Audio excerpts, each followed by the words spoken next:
How often do you think about your breathing? Do you ever notice your heartbeat? Do you consciously think about chewing when you're eating? For most of us, these are automatic actions that we barely ever think about. For someone with sensorimotor OCD, it can be all they think about. In this video, we're going to take a look into sensorimotor OCD. What is it, and how is it treated?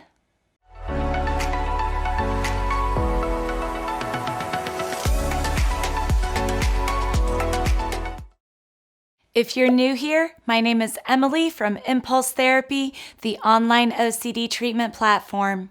Make sure you subscribe for weekly tips on OCD management and hit that notification bell so you get notified whenever we post a new video. And with that, here's your guide to sensorimotor OCD. What is sensorimotor OCD? OCD comes in all different types. We can determine the type of OCD experienced by understanding the sufferer's obsessions. For example, if we have OCD and obsessions that focus around cleaning and being clean, this could be categorized as contamination OCD. Having OCD and obsessions around the why could be categorized as existential OCD. Sensorimotor OCD, also known as somatic OCD, is the type of OCD where obsessions are focused around bodily sensations and functions. Obsessions cause a lot of distress to the person experiencing them. Sufferers might experience obsessions over things like breathing, worrying that the rhythm of their breath has changed or that they aren't inhaling or exhaling for long enough.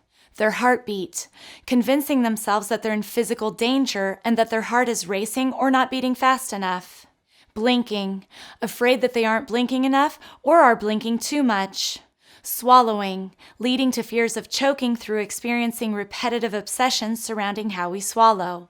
And many, many more. When someone with OCD experiences an obsession, it causes anxiety. To ease this anxiety, they might act on a behavior, ritual, or compulsion. Someone with contamination OCD might experience an obsession around cleanliness and compulsively shower to ease the anxiety. The tricky thing with sensorimotor OCD is that a lot of the time, we don't actually see the behaviors.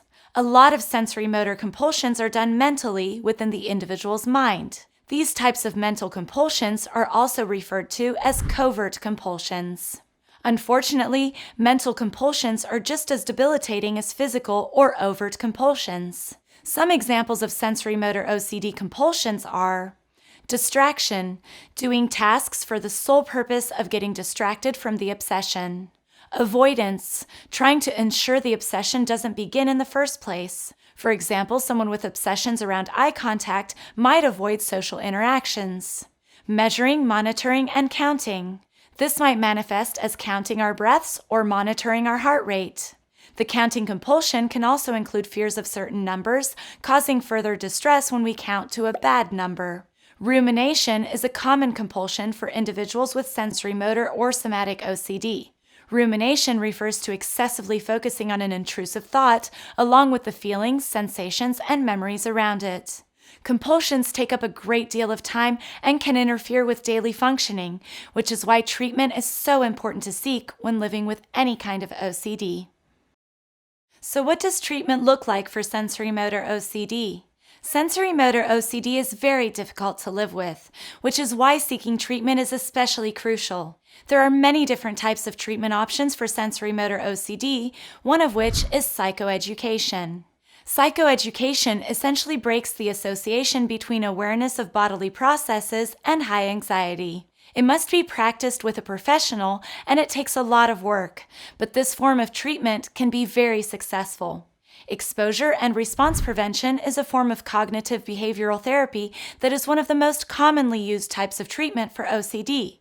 It involves learning to face obsessions without reacting with compulsions, therefore breaking the cycle of OCD. There are many other forms of treatment for OCD. Always speak with your healthcare provider to figure out the best treatment for you. So that was our guide to sensorimotor and somatic OCD. For a more extensive breakdown of sensorimotor OCD, be sure to check out our article at the link in the description. Drop us a comment if you found this video helpful, and be sure to hit that like button if you want to see more content like this. Until next time, from us at Impulse Therapy, stay safe and see you soon.